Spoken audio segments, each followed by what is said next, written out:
Mãe e tio da médica Milena Gotardi prestam depoimento à polícia. As investigações são mantidas em sigilo. 3 suspeitos de matar a pediatra já foram detidos. 2 estão no presídio, mas o mandante do crime ainda continua sendo um mistério. Falta de atendimento no PA de Alto Laje em Cariacica vira caso de polícia. Profissionais registraram um boletim de ocorrência. Relatam falta de estrutura e de pessoal para atender os pacientes. Homem é preso acusado de violentar a enteada, uma adolescente de 13 anos com deficiência mental. Capixaba é assassinado em Portugal. Ele foi morto com uma facada no pescoço depois de uma briga na saída do trabalho. Agente penitenciária luta com bandido durante assalto. O criminoso conseguiu levar a arma da servidora. Bandidos roubam um malote com quase R$100 mil. O dinheiro seria da venda de combustível durante o fim de semana numa rede de postos. O último paciente do acidente com o micro-ônibus que pegou fogo na BR-101 foi encaminhado para tratamento no Hospital da Grande Vitória. A mulher e o enteado morreram na tragédia.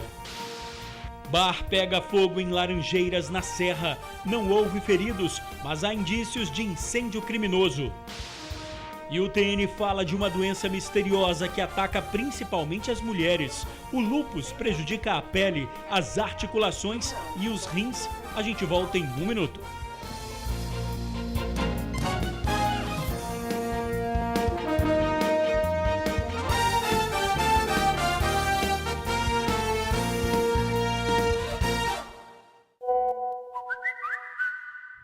Olá, boa noite. A mãe, o irmão e o tio da médica Milena Gotardi prestaram depoimento hoje à tarde na delegacia. As investigações já estão avançadas, mas seguem em sigilo. Foi mais um dia de silêncio em relação ao caso da médica assassinada. As investigações seguem sob sigilo para não atrapalhar a coleta de provas. A novidade hoje foi a presença da mãe de Milena Gotardi, de 38 anos, e de um tio da pediatra na divisão de homicídios. Nós não estamos sabendo o que realmente está acontecendo. Falaram que era assalto, mas em momento nenhum, mesmo a gente não sendo especialista na coisa, a gente sabia que não era assalto. Mas quem poderia fazer um negócio desse com um anjo, com uma pessoa daquela? Não tem condição. Ela não tinha maldade com ninguém, não tinha rixa com ninguém. Eles vão falar. Ele falou assim, ó, nós estamos com um andamento bom e assim que tiver alguma coisa, vocês vão ser o primeiro a saber, antes de qualquer pessoa. Esse caso está sob a responsabilidade da Delegacia de Homicídios e Proteção à Mulher, mas policiais de outras unidades foram convocados para ajudar no trabalho de investigação. Por medida de segurança, a mãe e as filhas de Milena mudaram até de endereço e não estariam atendendo a ligações. Essas orientações foram passadas pela polícia e pelo advogado da família. No fim de semana foi grande a movimentação na porta da delegacia. Após uma mega operação, 3 suspeitos de envolvimento na morte da médica foram ouvidos. Um teria sido liberado e os outros 2 encaminhados ao presídio. Milena foi morta a tiros quando saía do trabalho, junto com uma colega. O crime aconteceu no estacionamento do Hospital das Clínicas, em Vitória, na quinta-feira da semana passada. Foi o marido de Milena, o policial civil Hilário Frasson, quem liberou o corpo. Hilário teve o celular apreendido e a arma dele foi recolhida também.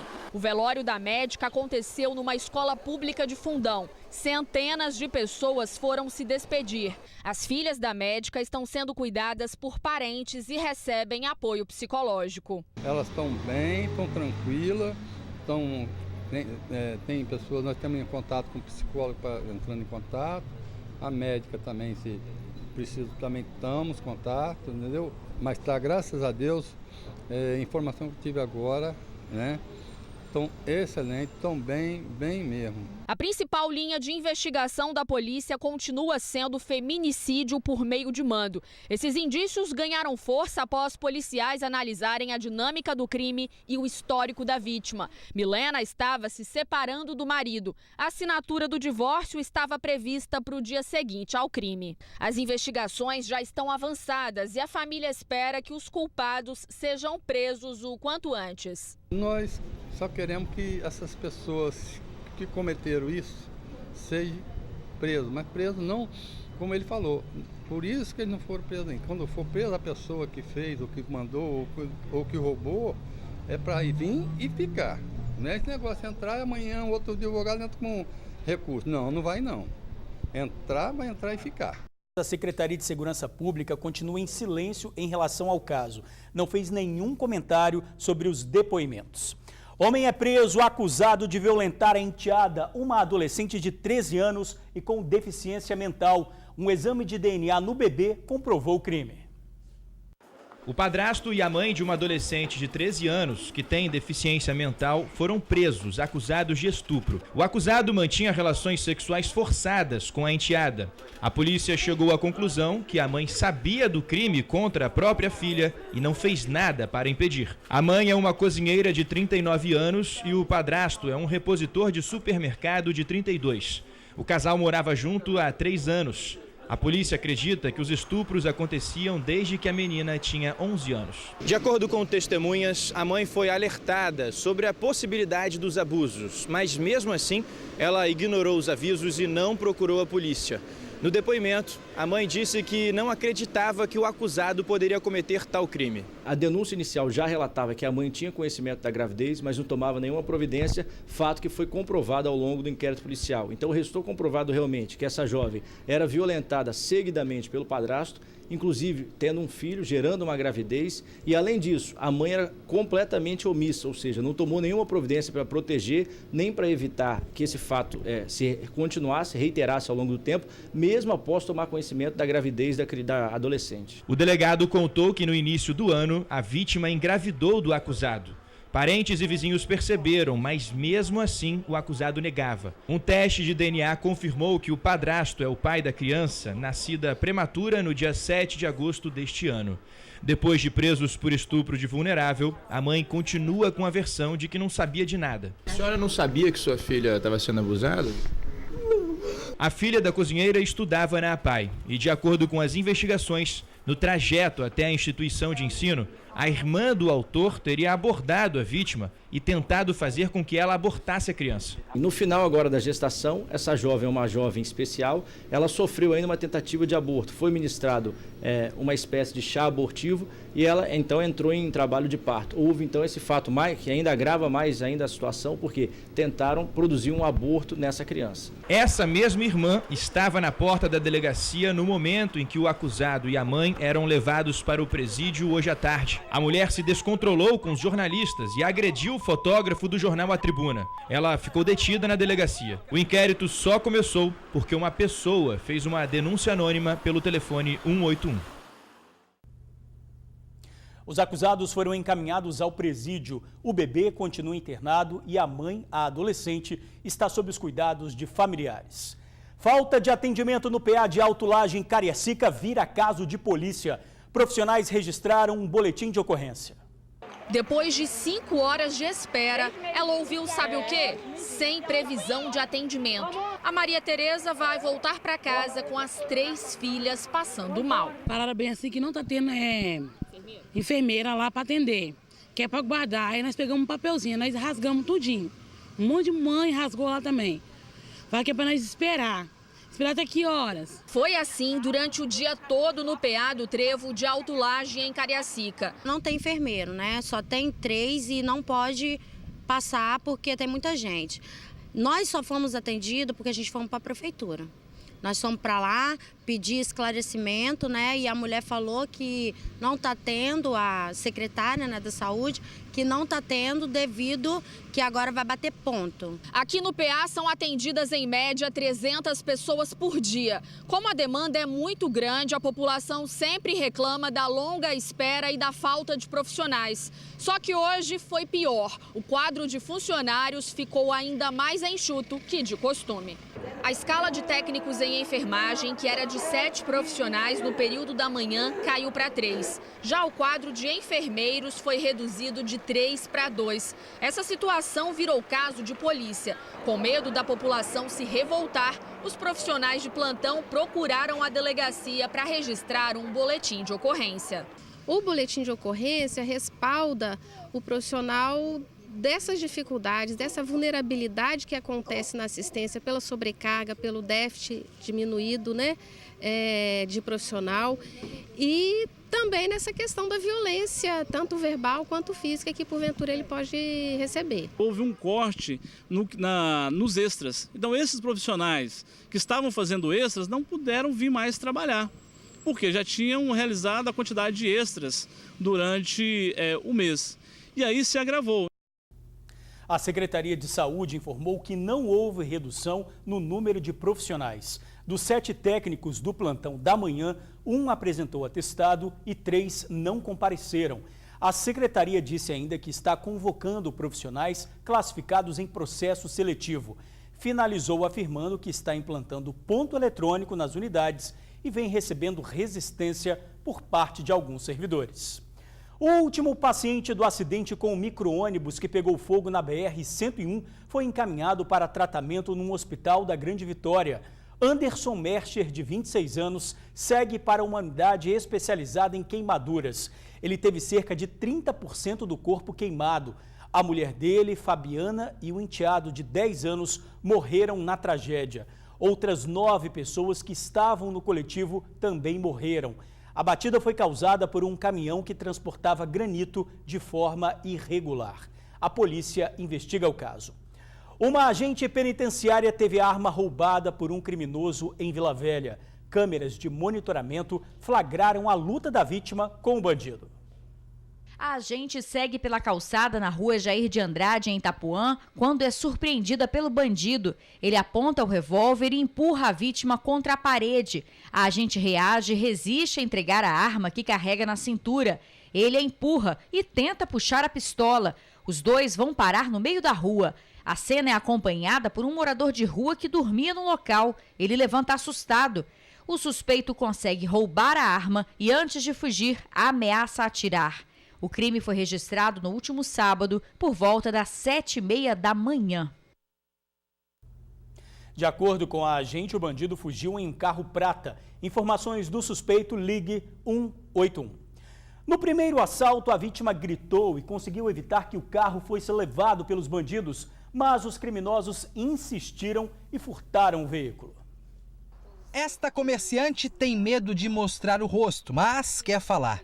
Ela mora no bairro Santa Cecília, em Vitória, e em agosto teve o carro levado após um assalto. Cheguei a ser ameaçada, estava eu e minha filha, então eles falaram comigo que estava correndo, né, o perigo de morte, que queria o meu carro. Aí eu coloquei o dedo na cara deles e falei que eles não iam levar meu carro, que eles não iam me matar, que eles chegaram a ameaçar.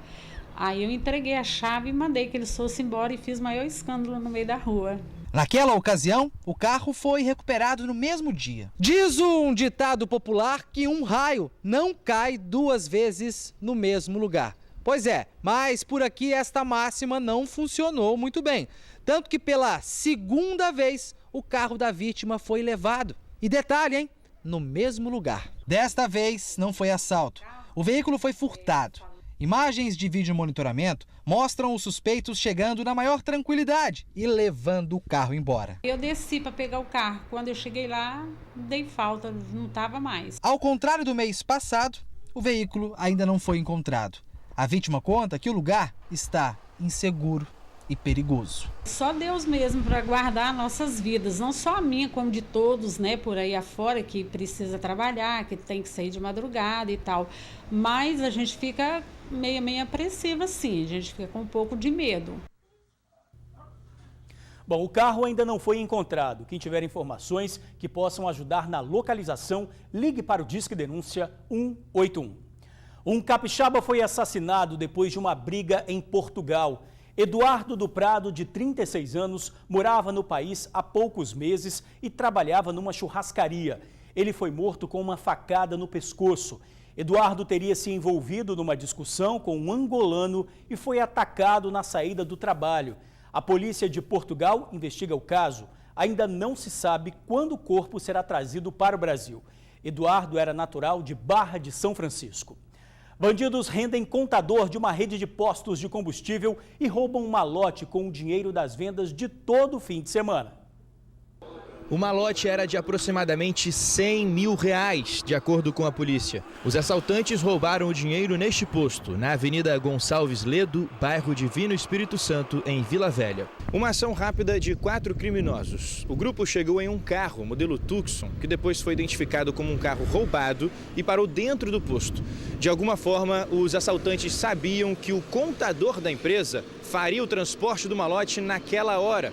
Os assaltantes então pararam atrás do carro do contador, renderam ele e levaram o veículo com o dinheiro. O crime aconteceu pouco antes do meio-dia e deixou os frentistas sem reação. Testemunhas disseram que os criminosos estavam armados e não usavam qualquer tipo de cobertura para o rosto. A quantia do malote era referente aos dias de sexta, sábado e domingo.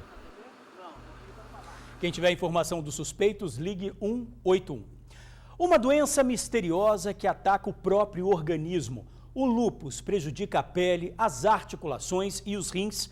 A doença não tem cura e aparece principalmente em mulheres.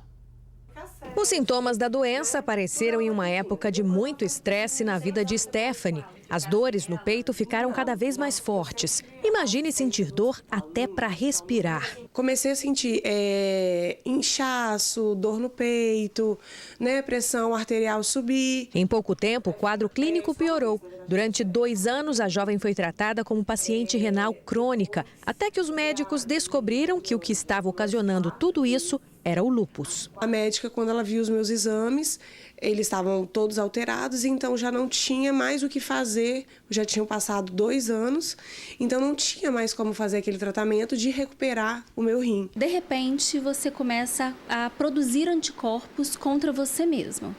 Você pode atacar a sua pele, o seu rim, as suas articulações, e são esses 3 órgãos mais acometidos. Estima-se que 1 a cada 100 mil pessoas possuam a doença numa proporção de 9 mulheres para cada homem. No Espírito Santo, 700 mulheres sofrem com o lúpus, uma doença que não tem cura e ainda é um mistério para a medicina. A doença pouco conhecida é mais comum em mulheres com idades entre 20 e 45 anos. Algumas celebridades como Selena Gomez, Lady Gaga, Toni Braxton e a brasileira Astrid Fontinelli enfrentam esse mesmo problema. É uma doença mais de mulheres, então a gente infere também que existem hormônios femininos envolvidos nisso, tanto é que a maior parte da população feminina é afetada na idade fértil e o estrogênio é um hormônio que tem um fator desencadeante importante.